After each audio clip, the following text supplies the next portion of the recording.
Question number 6 figure फटाफट draw कर लो। हो गया, चलो स्टार्ट करें।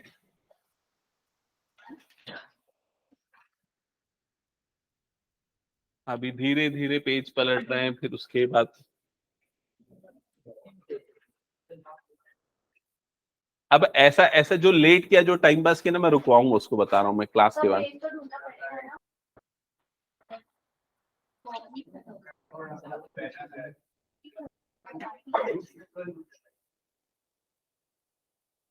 हो गया, सबने ड्रॉ कर लिया फिगर? ओके। अभी बीच में डिस्टर्ब मत करो, इधर पे स्टार्ट हो गया अभी क्वेश्चन, ठीक है? ओके, अब लिखना है इसमें गिवन। तो एक बार क्वेश्चन को पढ़ के बताओ, गिवन क्या है इस क्वेश्चन में? ABCD is a parallelogram. तो सबसे पहले लिखो गिवन में अ पैरेललोग्राम ABCD। लिख लिया? हाँ, फिर इसके बाद और क्या गिवन है? AP and CQ are perpendicular from vertices A and C on diagonal BD।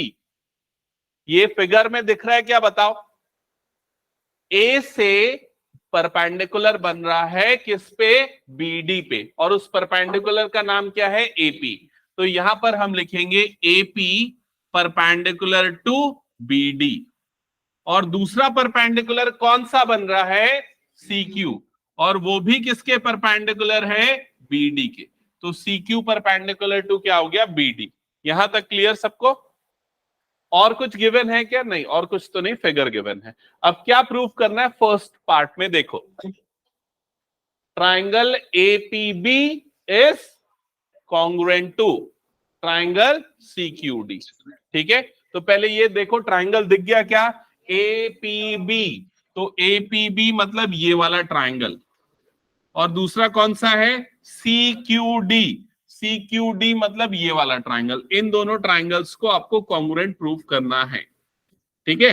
अब इसका प्रूफ करोगे आप लोग, मैं खाली इंस्ट्रक्ट करूंगा क्या क्या करेंगे। तो ये सब हो गया, तो लिखना प्रूफ। गिवन के बाद टू प्रूफ लिखते हैं, और टू प्रूफ ये वाला पार्ट है, ये आना चाहिए, हालांकि आपने देख लिया होगा, तो इसमें सीधा प्रूफ। हाँ, प्रूफ। तो प्रूफ में सबसे पहले क्या लिखेंगे बताओ? करेक्ट, तो लिखो in triangle APB and CQD। In triangles APB and CQD।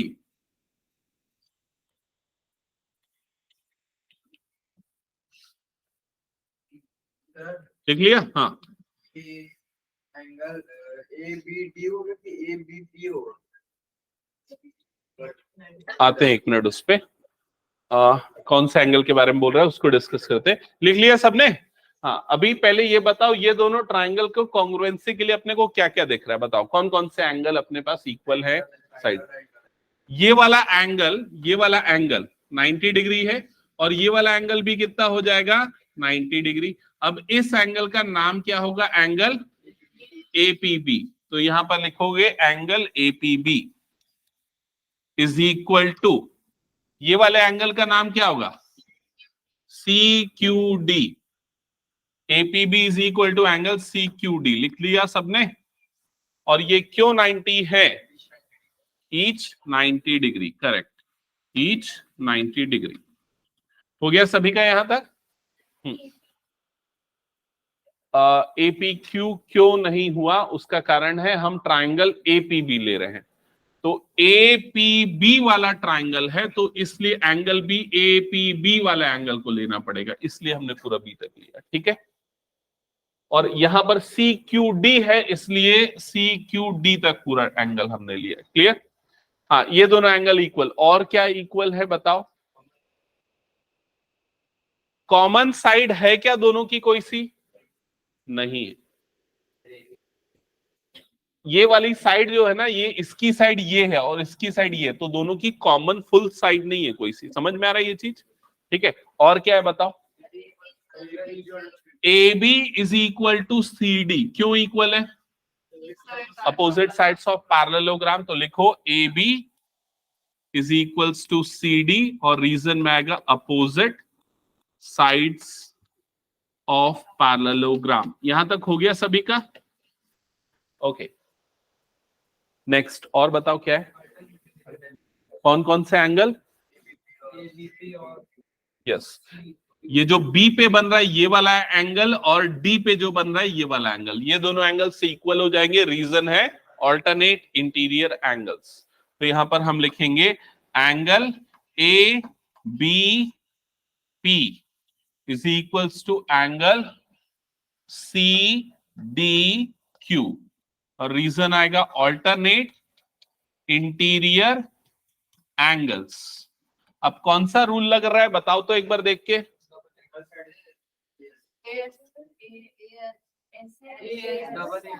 Double A S से नहीं लग रहा है। ए से क्यों नहीं लग रहा है? ए से तब लगता है जब दो एंगल और उनके बीच वाली साइड इक्वल हो। इधर पे ये दोनों एंगल इक्वल है लेकिन ये जो साइड इक्वल है दोनों के बीच में नहीं आ रही है। समझ में आ रहा है ये चीज? तो इसलिए एंगल एंगल और ये क्या हो गया साइड। तो यहां पर लगेगा बाय AAS कॉन्ग्रुएंस रूल।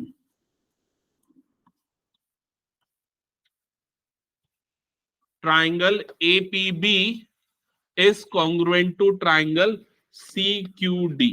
तो ये दोनों ट्राइंगल्स क्या प्रूफ हो जाएंगे? कॉन्ग्रुएंट। सबको क्लियर यहां तक? अभी सेकेंड पार्ट में क्या प्रूफ करना है बताओ? जिसको बोलूंगा वो बताएगा इसका आंसर। तोशा बताएगी। AP और CQ इसको इक्वल प्रूफ करना है, कैसे करेंगे तोशा बताओ। हाँ, उसका हिंट 4 लेटर का है।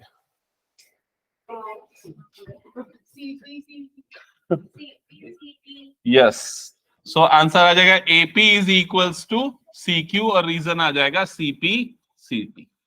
ठीक है, ये AP ये वाली साइड और CQ ये वाली साइड और ये दोनों कॉन्ग्रुएंट ट्राइंगल की साइड्स हैं। क्लियर सबको ये चीज? हटा दो इस क्वेश्चन को फिर मैं। ओके, अच्छा ये क्वेश्चन अगर एग्जाम में आया तो बनेगा या नहीं बनेगा? और अगर एग्जाम परसों रहा तो बनेगा कि नहीं बनेगा? ठीक है, नेक्स्ट क्वेश्चन पे आ जाए। पूछ रहा हूं एक एक। Question number 7। A trapezium in which AB parallel to CD and AD is equal to BC is given। और आपको शो करना है कुछ चीजें। तो सबसे पहला काम क्या करोगे? फिगर। जल्दी बनाओ फिगर। तुम लोग सोचने लग जाते हैं अब क्या करें, इंस्ट्रक्शन देंगे तब करेंगे। ऐसा डेली लाइफ में भी ऐसे ही करते हो क्या? सुबह सो के उठे और बैठ जाते हैं, सोचते हैं अब क्या करें, जब मम्मी बोलेगी ब्रश करो तब ब्रश करेंगे। ऐसे ही करते हो?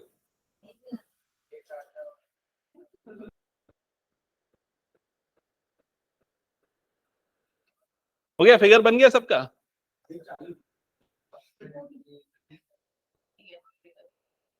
ओके, फिर उसके बाद ब्रश कर लिया, फिर तो क्या लिखना है यहाँ पर? गिवन लिखो जल्दी से।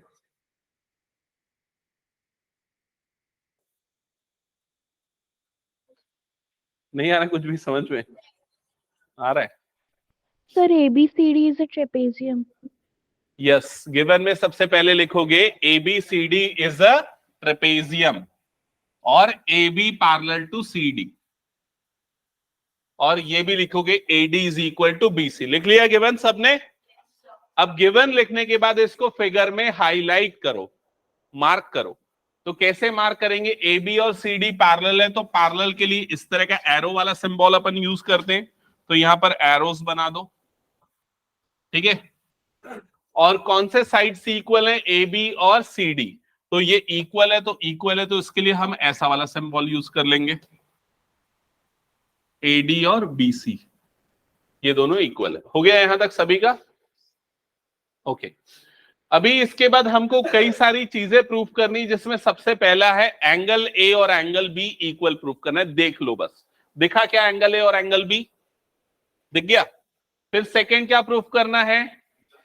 Angle C angle D, angle C बोल रहा है मतलब इस एंगल के बारे में बात कर रहा है, और एंगल डी मतलब ये दोनों इक्वल। फिर क्या प्रूफ करना है, कौन से दो ट्रायंगल, एबीसी, कहा है एबीसी वाला ट्रायंगल, उसके लिए एसी को क्या करना पड़ेगा, ज्वाइन करना पड़ेगा, तब एबीसी बनेगा। और दूसरा कौन सा एंगल, बैड, बीएडी। देखा क्या, ये दोनों ट्रायंगल को हमको क्या प्रूफ करना है, कॉन्ग्रुएंट, वो कंस्ट्रक्शन करना पड़ेगा।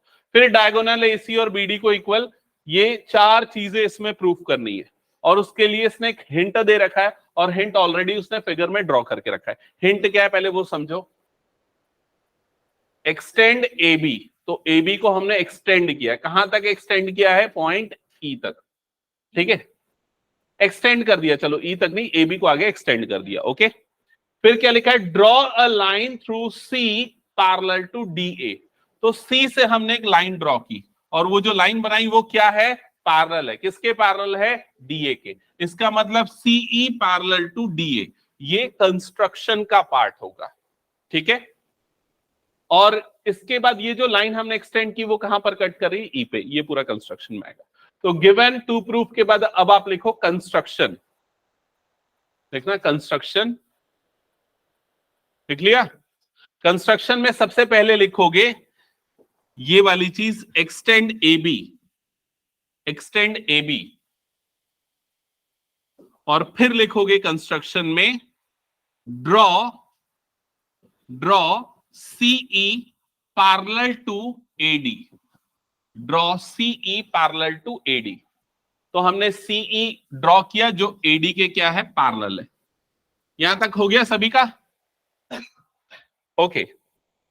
अब स्टार्ट करते हैं प्रूफ करना, तो इसके बाद नेक्स्ट हेडिंग डालो टू प्रूफ।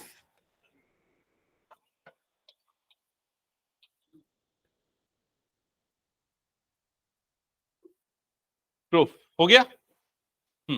अब इसमें ये बताओ सबसे पहले, ये जो पूरा नया कंस्ट्रक्शन करने के बाद जो आपको शेप दिख रहा है, ये वाला शेप, ये किसका शेप है, ये क्या है, पैरेललोग्राम। क्यों पैरेललोग्राम है, अपोजिट साइड्स क्या है, पैरेलल है, ओके। सो यहां पर लिखो, since AB is parallel to CD given and AD parallel to CE by construction, therefore AECD is a parallelogram। तो हमको पूरा रीजन बताना पड़ेगा वो पैरेललोग्राम क्यों बना, क्योंकि AB और CD पैरेलल थे, गिवन था, और ये दोनों पैरेलल है क्योंकि हमने कंस्ट्रक्शन किया, इस वजह से ये क्या बन गया, पैरेललोग्राम बन गया। यहां तक क्लियर सबको। अभी पैरेललोग्राम बन गया तो पैरेललोग्राम की सारी प्रॉपर्टी लगेंगी, सारी प्रॉपर्टी मतलब अपोजिट साइड्स क्या हो जाएंगे, इक्वल, अपोजिट एंगल्स भी क्या हो जाएंगे, इक्वल। अभी हमको फर्स्ट पार्ट में क्या प्रूफ करना है, थोड़ा देख के बताओ। एंगल ए और एंगल बी को इक्वल, ए यहां पर है, बी यहां पर है, दोनों को इक्वल, तो इसके लिए अपन एंगल वाली प्रॉपर्टी यूज करेंगे। सुमक यहां पर ध्यान होना चाहिए ना, ठीक है। और सारे बच्चों को बोल रहा हूं, मैं ना देखते रहता हूं लगातार सभी बच्चों को, तो आप लोगों का ध्यान कहां पर जा रहा है वो मैं पूरा मॉनिटर करते रहता हूं, ठीक है। तो इसलिए ध्यान दिया करो पूरा, यहाँ 1 घंटे पूरे यहाँ पर पढ़ाई करो ध्यान से, ठीक है। सो हमको एंगल ए और एंगल बी को इक्वल प्रूफ करना है, तो उसके लिए हम एंगल वाली प्रॉपर्टी यूज करेंगे पैरेललोग्राम की। तो वो प्रॉपर्टी क्या है, अपोजिट एंगल्स क्या होते हैं, इक्वल। तो अगर मैं बात करता हूं एंगल डी की, एंगल डी की, तो एंगल डी किसके इक्वल होगा, एंगल डी इक्वल होगा एंगल ई के। समझ में आई ये चीज, क्यों इक्वल होंगे ये दोनों angles, opposite angles of parallelogram. समझ में आई ये चीज। तो यहां पर इसके नेक्स्ट लाइन में लिखना angle D is equals to angle E, और रीजन में लिख देना opposite angles of parallelogram, opposite angles of parallelogram. लिख लिया सबने, रीजन भी लिखना है, क्यों उसको डॉट डॉट बना के मैं छोड़ा तो वैसा नहीं छोड़ देना है, उसमें रीजन लिखना है, अपोजिट एंगल्स ऑफ। और कितने लोगों ने ऐसा किया था, नहीं लिखा, हाँ ठीक है, लिख लिया सबने, ओके। इसके बाद ध्यान से समझना, मैं बता रहा हूं, रीजन तुम लोग बताना। ये जो एंगल ई है वो इस वाले एंगल के इक्वल होगा, रीजन बता दो क्यों। गलत।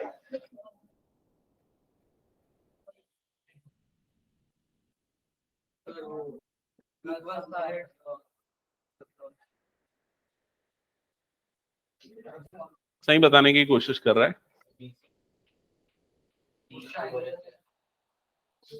हाँ, इसने सही बोला, बाकी बच्चे भी ध्यान से सुनो। देखो क्वेश्चन में क्या बोल रहा है कि ये दोनों क्या है, इक्वल, गिवन है ना। फिर से सबका ध्यान सामने, ये बोल रहा है ये दोनों क्या है, इक्वल। क्वेश्चन में गिवन है कि नहीं, मैंने नहीं लिखा यहां पर गिवन, तुम लोगों को याद होगा। ये दोनों क्या है, इक्वल। और ये दोनों भी इक्वल होंगे। ये दोनों क्यों इक्वल होंगे बता दो। अपोजिट साइड्स ऑफ पैरेललोग्राम, तो ये इसके इक्वल और ये इसके भी इक्वल, तो ये दोनों भी आपस में क्या हो जाएंगे, इक्वल। समझ में आया कि नहीं ये चीज। तो इस वजह से ये दोनों अगर इक्वल है तो इस ट्राइंगल में इक्वल साइड के अपोजिट एंगल भी आपस में क्या हो जाएंगे, इक्वल। समझ में आया ये चीज। अब इसको लिखेंगे कैसे, तो लिखो, क्योंकि वो क्वेश्चन में गिवन है, दिखाऊं, ये देखो ये गिवन है, एडी और बीसी इक्वल है। ओके, सो लिखो इसके बाद AD is equal to BC, reason में आया गिवन। फिर उसके बाद AD is equal to CE, और रीजन में क्या आएगा, opposite sides of parallelogram. Opposite sides of parallelogram लिख लिया सबने। इंप्लाइज, इस सिंबल को इंप्लाइज बोलते हैं, implies BC is equals to CE।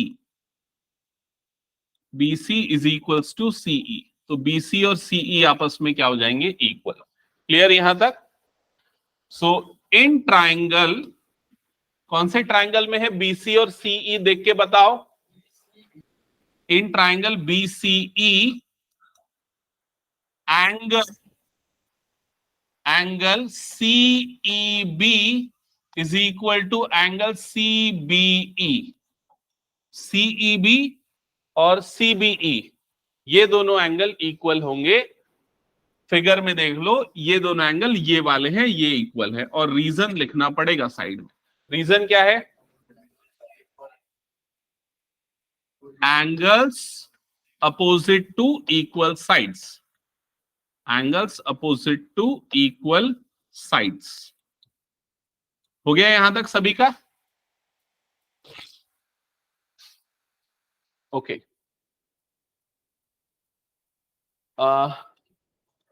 इसके बाद ध्यान से समझना, ये वाला जो एंगल है, इस एंगल का नाम है CEB, है ना, और इस वाले एंगल का नाम है CBE। ठीक है, ये दोनों एंगल इक्वल है। मैं इसको इस तरह से बताता हूं, देखो हमने ये सबसे पहली वाली लाइन में क्या लिखा था, D और E आपस में इक्वल है, ये दोनों इक्वल है, ये लिखा पहली वाली लाइन में।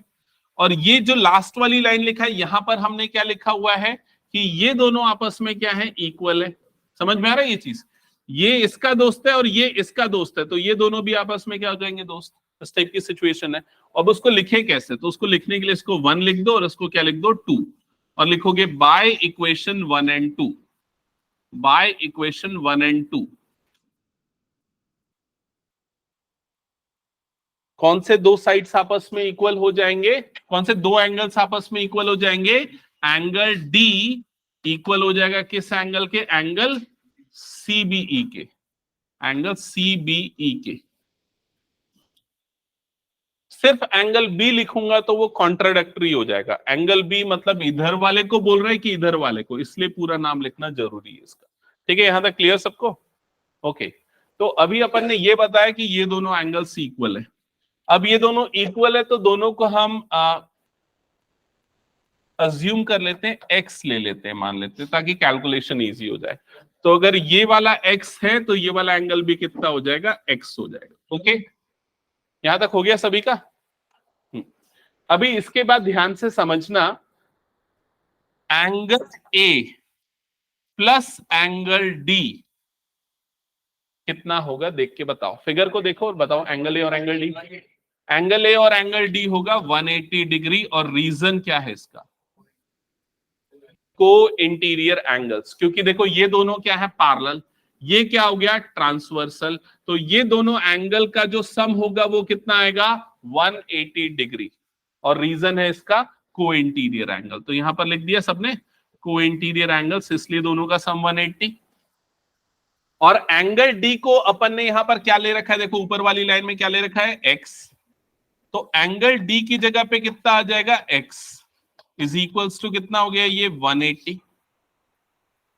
अच्छा एक मिनट, ये वाली लाइन मत लिखो, थोड़ा ज्यादा इजियर अप्रोच में हो जाएगा सॉल्व, थोड़ा एक आध दो स्टेप कम होंगे जो शॉर्टकट बताऊंगा उससे, ठीक है? इसको इक्वेशन नंबर 3 कंसीडर कर लो, इक्वेशन नंबर 3।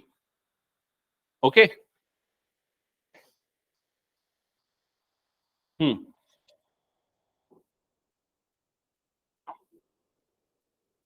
ओके। इसके बाद यहां पर ध्यान देना, ये वाला जो एंगल है, इस एंगल को देखो, इस एंगल को हम बोल सकते हैं ये एंगल बी है। और ये वाला जो एंगल है, ये वाला एंगल क्या बन रहा है? ये वाला एंगल को हमने क्या ले रखा है? एक्स। तो एंगल बी प्लस एक्स, इन दोनों का सम कितना होगा? इन दोनों का सम हो जाएगा 180 डिग्री। और रीजन क्या आ जाएगा यहां पर बताओ? LPA, linear pair of angles. Clear सबको ये? और इसको इक्वेशन नंबर 4 कंसीडर कर लो, इक्वेशन नंबर 4। अब इक्वेशन 3 और 4 दोनों को देखो, दोनों में राइट हैंड साइड कितना है? 180। तो दोनों का लेफ्ट हैंड साइड भी क्या हो जाएगा? Equal. So by equation 3 and 4, by equation 3 and 4, left में हो गया angle A plus angle D, right side में हो गया angle B plus angle x, ठीक है? और एंगल डी की वैल्यू भी किसके इक्वल है? एक्स के इक्वल है। तो एंगल डी की जगह पे भी क्या पुट कर दो? एक्स पुट कर दो। तो angle A plus x is equal to angle B plus x, ऐसे ही हो जाएगा। अब दोनों तरफ से एक्स कैंसल आउट हो गया और आपके पास क्या बच गया? Angle A is equals to angle B. That's it, hence proved. First part. Okay, तो एक बार मैं इसको ब्रीफ करता हूं, सुनो। लिखने में काफी बड़ा लग रहा है, लेकिन अगर देखा जाए तो उतना डिफिकल्ट है नहीं, अगर आप फिगर से समझोगे तो। सबसे पहले देखो हमने क्या किया, डी को किसके इक्वल बताया? ई के, ठीक है? अब ई और ये वाला एंगल, दोनों एंगल कितने हो, क्या हो जाएंगे? इक्वल। क्यों इक्वल हो जाएंगे? Angles opposite to equal side. तो डी भी क्या हो गया? इसके इक्वल आ गया। समझ में आया ये चीज? तो ये वाला जो एंगल बन रहा है एंगल बी, वो कितना हो जाएगा? 180 माइनस एक्स। अगर मैंने इसको एक्स लिया तो ये भी एक्स हुआ, और ये एंगल कितना आ गया? 180 माइनस एक्स। सिमिलरली ये दोनों एंगल्स भी क्या है? को इंटीरियर एंगल। तो एंगल ए की वैल्यू भी कितनी आ जाएगी? 180 माइनस एक्स। तो एंगल ए और एंगल बी दोनों आपस में क्या हो जाएंगे? इक्वल। ओके, सेकेंड पार्ट में क्या प्रूव करना है, चेक करके बताओ एक बार। Angle C is equals to angle D। तो एंगल C और एंगल D कैसे इक्वल होंगे? ये ज्यादा आसान है, इनफैक्ट 2 या 3 लाइन में ये हो जाएगा, एक लाइन में भी आई थिंक हो जाएगा। तो एंगल C जो है उसकी वैल्यू होगी x। क्यों एंगल C की वैल्यू x होगी? क्योंकि ये वाला एंगल x है, तो ये वाला एंगल भी क्या हो जाएगा? x। और रीजन क्या आएगा? Alternate interior angle. तो यहां पर हम लिखेंगे angle C is equal to angle EBC। Reason आएगा alternate interior angles. So angle C is equals to x ले लो, EBC को हमने x लिया है, और x किसके इक्वल है? एंगल D के। तो angle C is equals to क्या हो जाएगा? Angle D। ये हो जाएगा आपका सेकेंड पार्ट। थर्ड पार्ट में क्या प्रूफ करना है, चेक करो फिर। अब ट्रायंगल्स के बारे में बोल रहे हैं। कौन से 2 ट्रायंगल्स बोल रहा है? ABC और DAB, ठीक है? 2 ट्रायंगल्स है ABC और DAB। Just a second.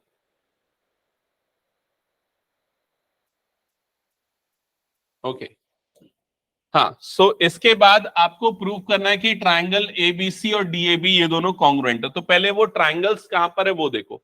A B सी वाला ट्रायंगल, सुनो के इधर पे ध्यान दे, ए बी सी वाला ट्रायंगल ये है, और दूसरा ट्रायंगल कौन सा है, डी ए बी वाला, डी ए बी वाला ट्रायंगल ये है। ये दोनों ट्रायंगल हमको कॉन्ग्रुएंट प्रूव करने हैं। समझ गए ना, दिख रहा है ना वो ट्रायंगल, अलग से बनाने की जरूरत तो नहीं है ना। हाँ, तो बताओ ये दोनों कैसे कॉन्ग्रुएंट प्रूफ होंगे। सबसे पहला आपको क्या दिख रहा है सेम दोनों में, ए बी, ए बी दोनों के लिए क्या है, कॉमन। फिर दूसरा बताओ, इधर का जो एंगल ए है वो किसके इक्वल है, व्हाइट वाले के एंगल बी के इक्वल है। ये दोनों क्यों इक्वल है, प्रूव्ड अबो, हमने फर्स्ट पार्ट में प्रूव किया है ऑलरेडी। और क्या है बताओ, AD is equals to BC, ये दोनों क्यों इक्वल है, ये भी गिवन है क्वेश्चन में। क्लियर सबको ये, तो कौन सा रूल लगेगा यहां पर, साइड एंगल साइड। क्लियर, तो लिखो इसके बाद, इन ट्राइंगल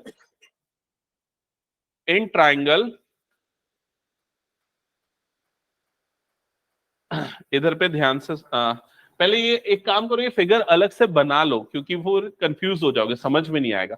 कौन सा फिगर अलग से बनाओ, ये वाला, बस इतना अलग से बनाओ। एक ये वाला ट्राइंगल बना लो अलग से, और दूसरा ये वाला ट्राइंगल बना लो अलग से। ये जो दोनों ट्राइंगल्स बन रहे हैं ना, दोनों ट्राइंगल्स को अलग से ऐसे बना लो, ठीक है। और त्रिशा इधर पे ध्यान देना। अब लिखोगे in triangles A B D and A B C, in triangles A B D and A B C, इन दोनों ट्राइंगल्स में फिर क्या क्या चीजें आप लोगों ने बताई। सबसे पहले दोनों के लिए क्या है, A B common, in triangles A B D and A B C. अब इसके बाद लिखोगे A B is equal to A B, और रीजन में क्या आएगा यहां पर, कॉमन, तो लिखो कॉमन। फिर उसके बाद नेक्स्ट क्या था बताओ, angle A is equals to angle B. Angle A और एंगल बी क्यों इक्वल है, प्रूव्ड अबो, हमने फर्स्ट पार्ट में प्रूव किया है, प्रूव्ड अबो। फिर उसके बाद और क्या बच गया, AD is equals to BC। AD और BC क्यों इक्वल है, गिवन।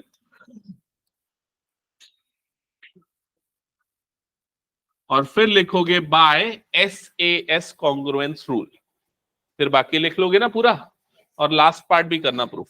हाँ त्रिशा, अब इधर पे ध्यान से सुनो। थर्ड पार्ट में हमको क्या प्रूफ करना था, कौन से दो ट्राइंगल को कॉन्ग्रुएंट प्रूफ करना था, ABD और ABC। तो मैंने दोनों ट्राइंगल को अलग से बना दिया, यहां पर बन रहे हैं लेकिन अलग से निकाल दिया। अब दोनों के लिए AB वाला पार्ट क्या है, कॉमन, तो AB is equal to AB हो गया, क्योंकि देखो दोनों की कॉमन साइड है। फिर सेकेंड क्या है, इसका एंगल A और इसका एंगल B इक्वल है, क्योंकि हमने फर्स्ट पार्ट में प्रूफ किया है।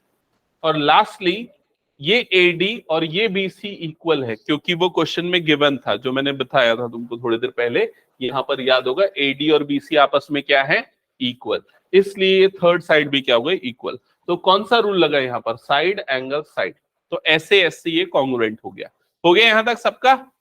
ये थर्ड पार्ट था ऐसे कॉन्ग्रुएंट प्रूफ करना। लास्ट पार्ट क्या है बताओ क्वेश्चन का, AC is equals to AC is equals to BD, ये इक्वल प्रूफ करना है। तो आप लास्टली ये लिख दोगे AC is equals to BD, और रीजन क्या आएगा इसका, CPC। दैट्स इट, हो गया सभी का ये, हटा दो इसको मैं। ओके चलो नेक्स्ट स्टार्ट करेंगे अब हम नया टॉपिक। इसी चैप्टर का सेकेंड एक्सरसाइज के पहले जो टॉपिक आता है उसका नाम है मिड पॉइंट थ्योरम, और ये बहुत इंपॉर्टेंट थ्योरम है, और इसका प्रूफ डेफिनेटली आने का चांस होता है। हेडिंग डाल लेना फिर, अगर ये हो गया तो सभी का, mid point theorem.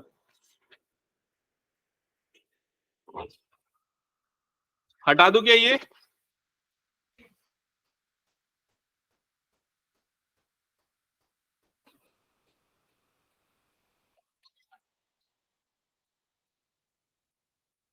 Mid point theorem, in short MPT। तो इसका सबसे पहले हम लिखेंगे स्टेटमेंट। तो लिखो statement.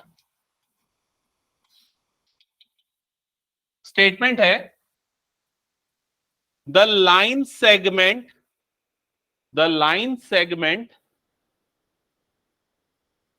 joining the midpoints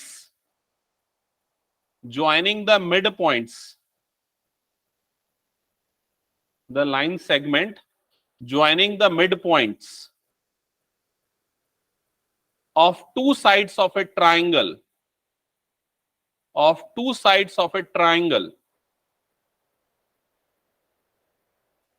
is parallel to the third side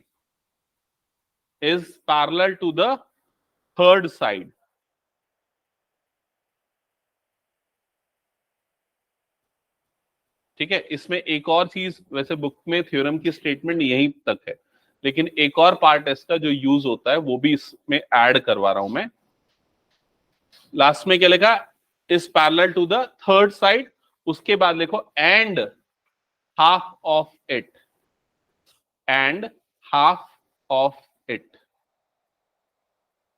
लिख लिया सबने। अब पहले इसको समझते हैं थ्योरम को, उसके लिए पहले एक जल्दी से ट्राइंगल बना दो और ये ट्राइंगल की मार्किंग कर दो इस तरह से, ए, ये हो गया बी और ये हो गया सी। ठीक है, हो गया यहां तक सबने कर लिया। अब थ्योरम की स्टेटमेंट का पहला लाइन क्या बोलता है, line segment joining the mid points of two sides. इसमें कितने साइड्स हैं, 3 साइड्स हैं। कोई भी 2 साइड ले लेते हैं, मान लेते हैं ए बी और ए सी, ये 2 साइड्स ले रहे हैं। इसमें ए बी का जो मिड पॉइंट है उसको मैं अज्यूम करता हूं वो क्या है, पी, और ए सी का जो मिड पॉइंट है मैं उसको अज्यूम करता हूं वो है क्यू। क्लियर। तो अगर मैं इन दोनों मिड पॉइंट्स को ज्वाइन करूंगा तो एक लाइन सेगमेंट बनेगा, line segment joining the mid points. ठीक है, is parallel to the third side. तो ये जो लाइन सेगमेंट बना ये किसके पैरेलल होगा, ये किसके, थर्ड साइड मतलब क्या है, बीसी के। तो PQ जो है वो BC के क्या होगा, पैरेलल होगा।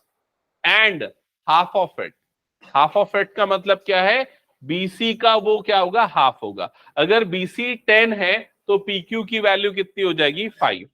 क्लियर हुआ सबको ये चीज। तो सबसे पहले ये पूरा फिगर बना लो जैसे सामने आपको दिख रहा है, बना लिया सबने। फिगर बनाने के बाद अब इस थ्योरम का हम प्रूफ करेंगे। तो प्रूफ करने के लिए पहले आप लिखोगे गिवन, और गिवन में सबसे पहले क्या मेंशन करेंगे, पूरे डायग्राम को।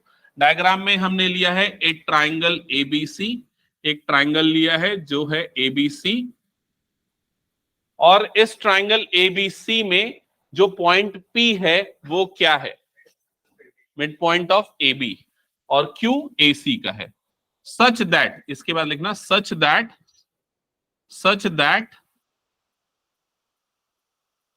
P and Q are midpoints.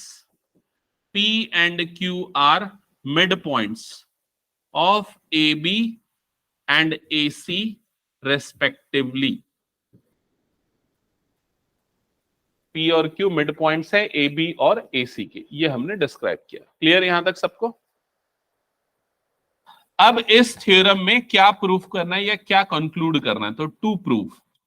तो थ्योरम की स्टेटमेंट से आपको समझ में आ जाएगा क्या प्रूफ करना है, PQ पैरेलल है, किसके पैरेलल है, BC के। तो हमको पहले प्रूफ करना है PQ पैरेलल टू BC। और एक और चीज जो अभी हमने ऐड की है वो क्या है, हाफ ऑफ इट। तो मतलब PQ is equals to half BC। ये 2 चीजें हम इस थ्योरम में प्रूफ करेंगे।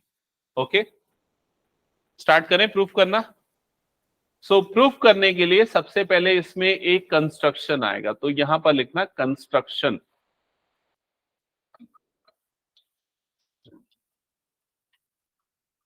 कंस्ट्रक्शन में लिखो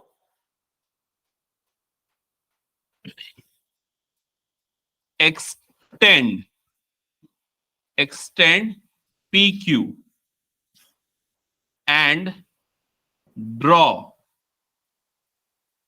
CD parallel to A B. देख लिया कंस्ट्रक्शन। अब ये कंस्ट्रक्शन करके बताओ कैसा होगा। पहले P से अपन क्या करेंगे, PQ को अपन क्या कर देंगे, एक्सटेंड कर देंगे। तो ये PQ को यहां से लेके यहां तक एक्सटेंड कर दो, कुछ इस तरह से, ठीक है। फिर उसके बाद दूसरा क्या करना है, देखो यहां पर क्या बनाना है, CD, और वो किसके पैरेलल होना चाहिए, AB के। तो ये कहां से बनेगा, C से बनेगा। तो C से बनाओ और ऐसे बनाओ कि वो AB के पैरेलल दिखे, कुछ इस तरह से, ठीक है। ये दोनों दिखने चाहिए पैरेलल। ओके, ये हो गया सबका यहां तक। अब ये जो बना है सी से जो लाइन बना है, इसको हम क्या मार्क कर देंगे, CD मार्क कर देंगे। ये हो गया CD। क्या यहां तक क्लियर हो गया सभी का? ओके, ये हो गया कंस्ट्रक्शन का पार्ट। अब आते हैं इसके प्रूफ में। तो नेक्स्ट हेडिंग डालना प्रूफ।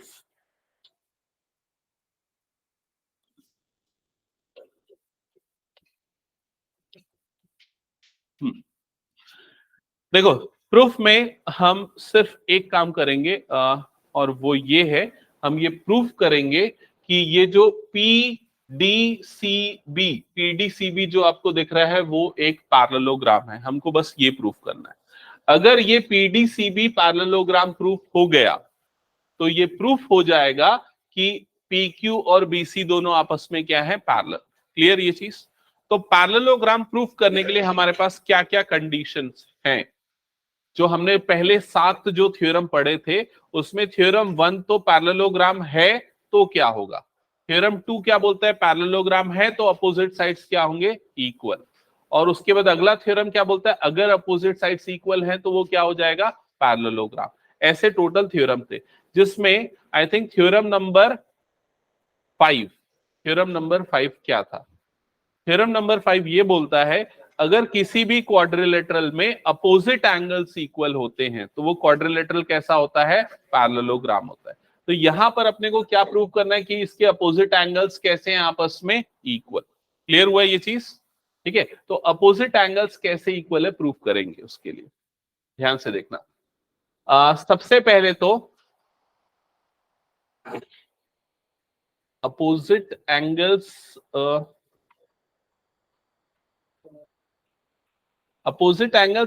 प्रूफ करना थोड़ा सा मुश्किल है। एक और मेथड है, उसको भी फॉलो कर सकते हैं। इसके पहले एक और कोई थ्योरम मिस हो रहा है क्या अपना, एक बार चेक करो तो।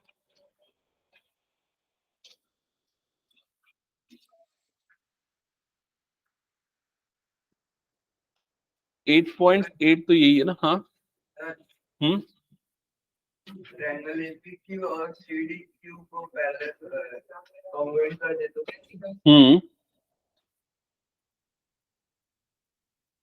हाँ, वैसे उससे भी हो जाएगा। हाँ, इधर पे ध्यान दो, एक बार सुनना। ओके, इधर पे ध्यान दो। सबसे पहले तो हम अपना फोकस रखेंगे इन दो ट्राइंगल्स पे। पहला ये वाला ट्राइंगल, देखो इस ट्राइंगल को ध्यान दो। इस वाले ट्राइंगल का नाम क्या है, APQ। और सेकंड ये वाला ट्राइंगल, इस ट्राइंगल का नाम क्या है, देख के बताओ, CQD। ये दो ट्राइंगल्स पे ध्यान देना। ये दोनों ट्राइंगल्स कॉन्ग्रुएंट ट्राइंगल्स होंगे। कैसे ये दोनों कॉन्ग्रुएंट होंगे, कौन से रूल से ये दोनों कॉन्ग्रुएंट होंगे? तो सबसे पहले AQ जो है वो किसके इक्वल होगा, CQ के। ये दोनों क्यों इक्वल होंगे बताओ? क्योंकि Q क्या है, मिड पॉइंट। नेक्स्ट, ये वाला एंगल और ये वाला एंगल इक्वल होगा। क्यों इक्वल होगा, vertically opposite angle.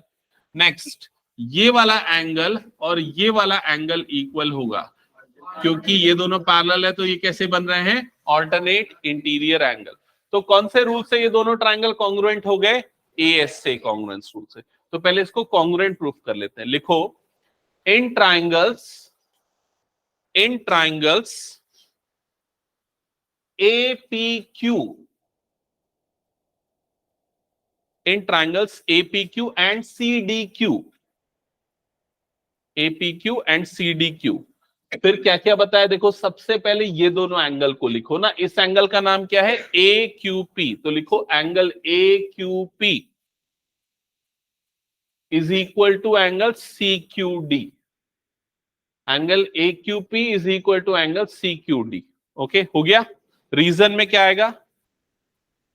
Vertically opposite angles, VOA short में लिख दो, वर्टिकली अपोजिट एंगल्स। ओके, फिर उसके बाद ये दोनों इक्वल हो गए, फिर मैंने नेक्स्ट क्या बताया था? AQ is equal to CQ।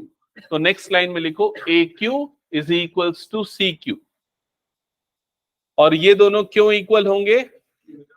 Q is mid point. तो नेक्स्ट उसके ब्रैकेट में रीजन लिखना, Q is mid point given. Okay, next क्या लिखोगे बताओ? Angle PAQ is equal to angle DCQ। PAQ और DCQ आपस में क्या हो जाएंगे? इक्वल। क्लियर ये? और ये दोनों क्यों इक्वल है? रीजन है ऑल्टरनेट इंटीरियर एंगल्स। तो लिखो alternate interior angles, AIA in short. हो गया? सो नेक्स्ट लाइन में आएगा बाय कौन सा क्राइटेरिया? SAS नहीं है, ASA। बाय ASA क्राइटेरिया, बाय ASA criteria triangle APQ is congruent to triangle CDQ। हो गया यहां तक? अब ये दोनों कॉन्ग्रुएंट प्रूफ हो गए, तो इससे क्या क्या चीजें होंगी समझना। सबसे पहले तो ये वाला जो एंगल आपको दिख रहा है यहां पर, ये वाला एंगल, ये एंगल किसके इक्वल होगा बताओ मुझे देख के। ये वाला एंगल आपको जो दिख रहा है ये किसके इक्वल होगा? ऑब्वियसली इस वाले पार्ट के क्या हो जाएगा? वो इक्वल। समझ में आया सबको ये चीज? ये दोनों क्यों इक्वल हो जाएंगे? रीजन में क्या आ जाएगा? CPCT। CPCT alternate interior angle, CPCT main reason है उसका। ठीक है, तो ये दोनों इक्वल हो गया, रीजन आ जाएगा CPCT। हो गया यहां तक? लिख लो इसको, angle APQ is equal to angle CDQ।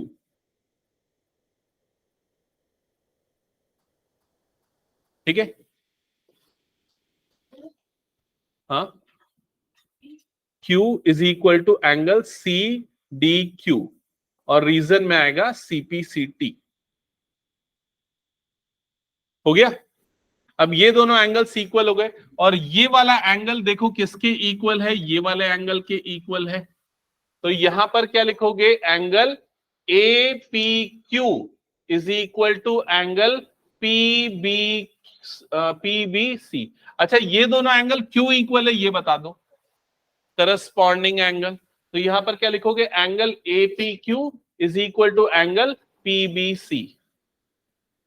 APQ is equal to PBC और रीजन क्या आ गया यहां पर? Corresponding angles. ओके, सो अभी ये दो लाइंस जो लास्ट जो दो लिखा है ना, उसको कंपेयर करो। पहली वाली इक्वेशन में आपने क्या लिखा है? ये दोनों आपस में इक्वल है, उसको आप इक्वेशन नंबर 1 डाल दो।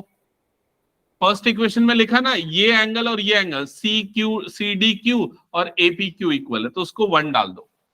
फिर सेकेंड इक्वेशन में आपने क्या लिखा? इन ये वाला साइड इसके इक्वल है, तो इसको डाल दो 2।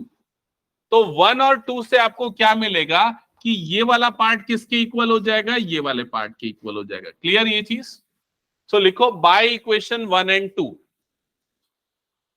इक्वेशन 2 जो लास्ट अभी लिखा, जस्ट अभी लिखा, APQ is equal to PBC वाला, वो इक्वेशन 2 हो गया।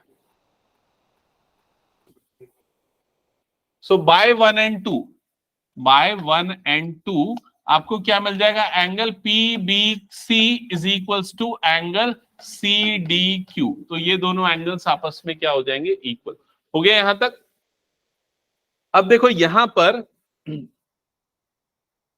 अगर ये दोनों एंगल्स इक्वल है, तो ये दोनों एंगल्स इस क्वाड्रिलेटरल के लिए कैसे एंगल्स हैं?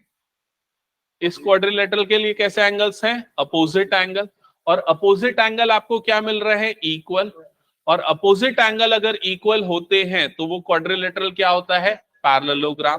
तो नेक्स्ट लाइन में लिखोगे, since opposite angles, since opposite angles of quadrilateral PBCD are equal, therefore PBCD is a parallelogram। तो इसलिए PBCD क्या हो जाएगा, एक पैरेललोग्राम हो जाएगा। यहां तक हो गया सभी का? ओके। अब अगर ये पैरेललोग्राम है, अगर ये PBCD एक पैरेललोग्राम है तो इसके अपोजिट साइड्स क्या होंगे, पैरेलल। और कौन कौन से अपोजिट साइड्स पैरेलल होंगे, ये वाला और ये वाला, यही हमको प्रूफ करना था। तो हम लिखेंगे PD is parallel to BC, PD और BC पैरेलल है। और PD का एक पार्ट है, एक पार्ट क्या है, PQ। तो यहां पर लिखेंगे implies PQ parallel to BC। तो ये हो गया इस थ्योरम का फर्स्ट पार्ट प्रूफ, PQ और BC पैरेलल हो गए। क्लियर सबको यहां तक? अच्छा, अभी इसका सेकेंड पार्ट बचा हुआ है। सेकेंड पार्ट में क्या प्रूफ करना है बताओ? PQ is equal to half BC। ये कैसे प्रूफ करोगे बताओ? PQ is equal to half BC। तो उसके लिए मैं यहां पर लिख रहा हूं, समझा रहा हूं। देखो, PD और BC ये दोनों इक्वल होंगे कि नहीं बताओ? क्यों इक्वल होंगे बताओ? PD और BC opposite sides of parallelogram. तो यहां लिखो अपोजिट साइड्स ऑफ पैरेललोग्राम। अब PD को देखो फिगर में, PD के दो पार्ट है, कौन कौन से, किससे मिलके बना है PD? PQ प्लस QD, इन दोनों का एडिशन बन रहा है PD। समझ में आया? तो इसको हमने PQ और QD में ब्रेक कर दिया। ओके, यहां तक हो गया सभी का? अभी ये देखो PQ और QD को देखो, PQ और QD ये दोनों आपस में इक्वल होंगे। PQ और QD क्यों इक्वल होंगे बता सुमुख? कुछ भी बोल रहा है, इसलिए इधर पे ध्यान दिया। अगर क्या देखते रहता है बाहर में? PQ और QD क्यों इक्वल होंगे, कौन बताएगा? हाँ बताओ त्रिशा। नहीं, Q मिड पॉइंट तो AC का है ना, PD का है अपने को नहीं पता ना। मैं ये दोनों क्यों इक्वल हैं ये पूछ रहा हूं, ये दोनों क्यों इक्वल है? हाँ बता। CPCT ये दोनों इसलिए इक्वल है क्योंकि ये पर्पल और ये ग्रीन वाला जो ट्राइंगल है वो क्या है, कॉन्ग्रुएंट, हमने ऑलरेडी प्रूव किया है। तो इसलिए PQ is equals to QD। समझ में आया ये चीज? तो हम PQ को तो PQ रख लेंगे, लेकिन QD को किससे रिप्लेस कर देंगे? PQ से। तो PQ plus PQ is equal to कितना हो जाएगा? BC। तो PQ प्लस PQ कितना हो जाएगा? 2PQ is equals to BC, जिससे हमको PQ की वैल्यू मिलेगी और वो कितनी आ जाएगी? Half BC। ये 2 को मैंने उधर क्रॉस मल्टीप्लाई किया, तो ये हमारा जो सेकंड पार्ट है वो प्रूफ हो गया। ओके, समझ में आया सभी को ये? ठीक है, तो ये क्वेश्चन आ सकता है, ये थ्योरम आ सकता है in the form of question. इसके एक आध और तरीके के प्रूफ है, वो कुछ दूसरे थ्योरम से बनेंगे जिसको मैं नेक्स्ट क्लास में करवाऊंगा। ठीक है।